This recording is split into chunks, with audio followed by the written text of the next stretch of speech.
Volkswagen se je pred kratkim pohvalil, da ima njihov Touareg najmočnejše LED luči kadarkoli vgrajene v avtomobil. Ampak moramo biti tukaj natančni. V avtomobil, ne pa na avtomobil, ker tukaj pa tale zmaga. Amarok z opremo Canyon in s temi reflektorji. Tole je ultimativno orodje za kakšne lovce, ki bi želeli najti ali pa zaslepiti živali, oziroma za policiste pri lovu na migrante. Čeprav tele luči mogoče ne svetijo 500 metrov daleč, pa s 2x7000 lumni razsvetlijo okolico do višine nizkoletečih avionov. Prav neverjetno je. No, in s to opremo pa sploh v tej barvi Amarok tudi zelo fajn izgleda.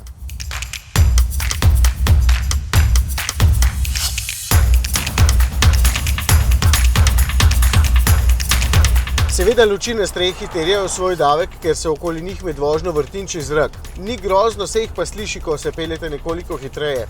In poraba goriva je najbrž kakšen deci večja, kot bi bila sicer.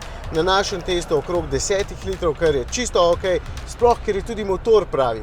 3-litrski 6-valjnik, tokrat samo s 150 kW moči oziroma z 204 konjički, lahko pa je še močnejši. Ampak je že ta dovolj zmogljiv, predvsem pa je njegov zvok 6-valjno svilnat in je zelo prijeten. Tole je v bistvu boljši motor kot v vseh ostalih pick-upih, tukaj sploh ni debate.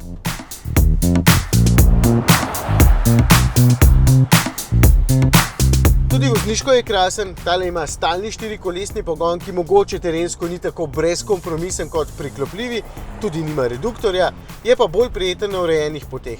Lepše blaži od ostalih, mogoče je le še Ranger Raptor s Foxovim vzmetenjem boljši. Se pozna, da je nosilnost tukaj samo 800 kg, ne cela tona, zato zadek manj poskakuje. Znotraj je tudi prijeten, sicer malce dolgočasen, ampak čisto vse štima.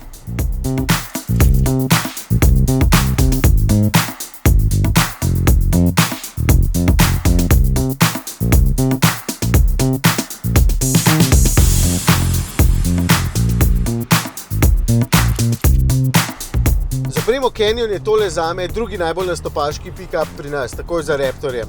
3700 € stane in v kombinaciji s to barvo in s temi dodatki mi je avto res hud.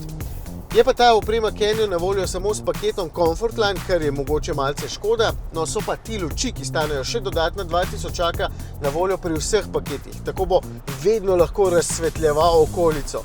In zdaj, ko je začel ravno padati sneg, to pomeni, da je čas, da grem po kakšnih hosti lovit volanovo ekipo. Ja.